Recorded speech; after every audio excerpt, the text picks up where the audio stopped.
তিনি হচ্ছেন পরমেশ্বর ভগবান। ভগবান, এই যে দুটো শব্দের পার্থক্য আমাদের বুঝতে হবে ঠিক করে। দেব দেবীর সঙ্গে ভগবানের পার্থক্য, ভগবানের পার্থক্য। দেব দেবীরা কি ভগবান না? ভগবান। তাহলে প্রতিটি সংস্কৃত প্রতিটি শব্দের একটা অর্থ আছে, প্রতিটি ভাষাতেই শব্দগুলোর অর্থ আছে, সেটা আমরা সেই জন্য অভিধান আছে, সেই শব্দের অর্থ কোষ। এখন এই যে ভগবান শব্দটা, তার অর্থটা কি?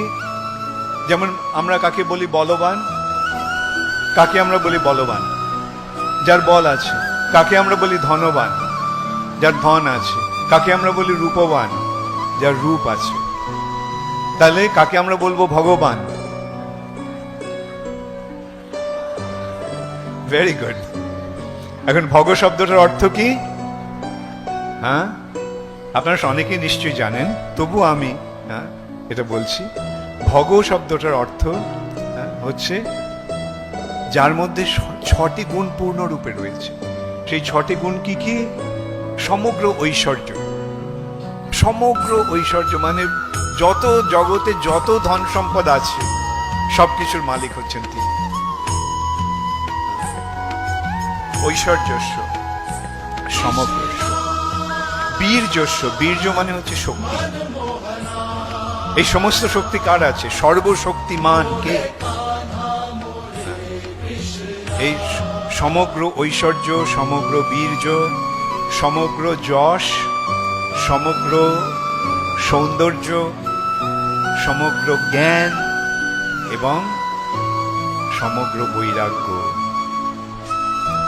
যার আছে, এই 6টি গুণ যার আছে, ঐশ্বর্যস্য, সমগ্রস্য, বীর্যস্য, যশস্য, শ্রিয়, জ্ঞান বৈরাগ্যয়শ্চৈব সন্ন্যাং ইতি ভগাঙ্গন।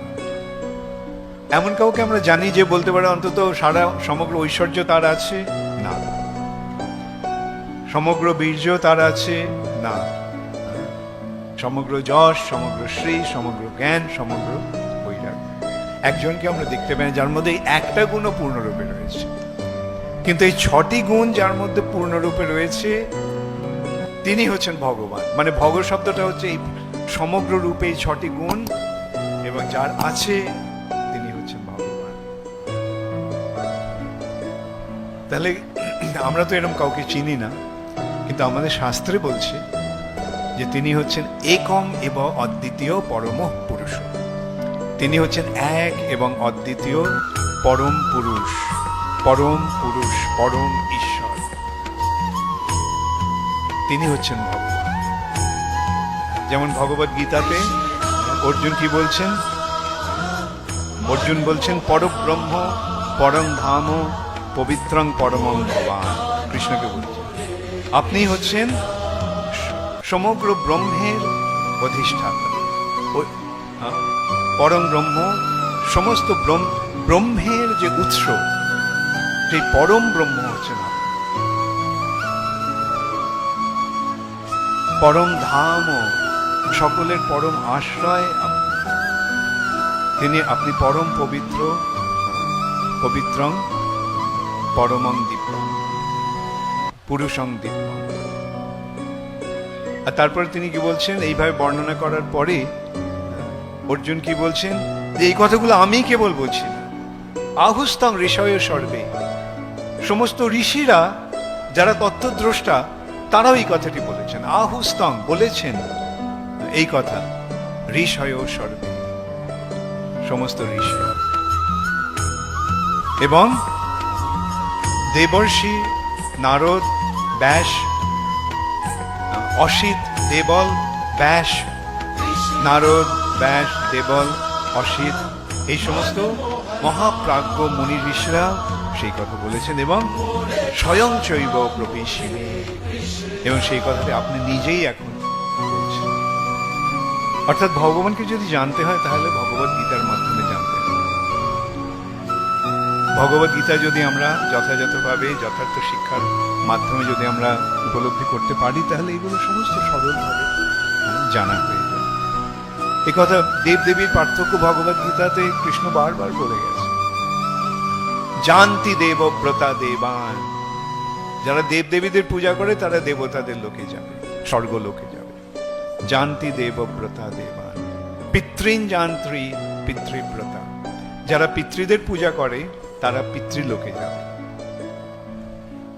ভূতানি জানতি ভূতের যা, যারা ভূত প্রেতদের পূজা করে তারা ওদের ওই ভূত প্রেতের লোকে যাবে, ভূত হয়ে থাকবে। জানতি মজ্জাজিন অভিমা, যারা আমার আরাধনা করে তারা আমার কাছে আসে। তাহলে এখানে দেবদেবী আর কৃষ্ণের মধ্যে পার্থক্য আমরা দেখতে পাচ্ছি, এবং এই ব্যাপারটা ভালোভাবে বুঝতে হবে।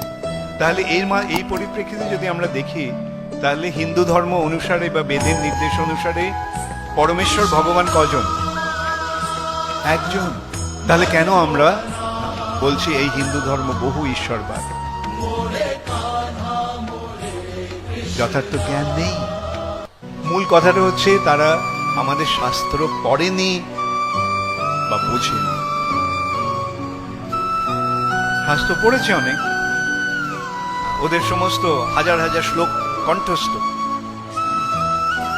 বড় বড় পণ্ডিত, কিন্তু মূল কথাটাই বুঝতে পারে।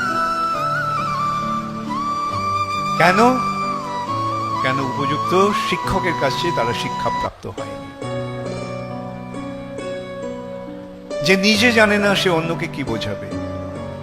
যে নিজে ডাক্তার নয় সে কি অন্য কাউকে ডাক্তার তৈরি করতে পারে? যে নিজে ইঞ্জিনিয়ার নয় সে কি কাউকে ইঞ্জিনিয়ার বানাতে পারে?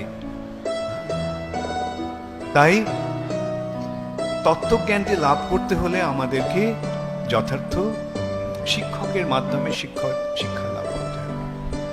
সেই শিক্ষা লাভের পর্যায়টা কি বলা হচ্ছে শাস্ত্রে? আমাদের শাস্ত্রে বলা হচ্ছে ব্রহ্ম, শ্রী, রুদ্র এবং কুমার, এই চারটি সম্প্রদায় রয়েছে। এই চারটি চত্তারক স্মৃতি পাবনা, এই চারটি সম্প্রদায় এই জগতে যথার্থ জ্ঞান দান করে জীবকে এই জগতের বন্ধন থেকে উদ্ধার করতে পারে। স্মৃতি পাবনা এই পৃথিবীকে উদ্ধার করে।